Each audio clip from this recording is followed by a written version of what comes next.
हर हर महादेव।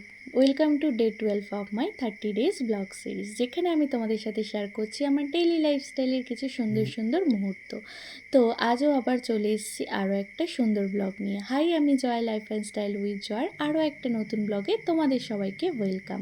তো আগের ব্লগে শেয়ার করেছিলাম তোমাদের সাথে আমরা যাচ্ছি শেওড়াফুলি তারকেশ্বর। সেহেতু ট্রেন করে পৌঁছে গেছিলাম শেওড়াফুলি।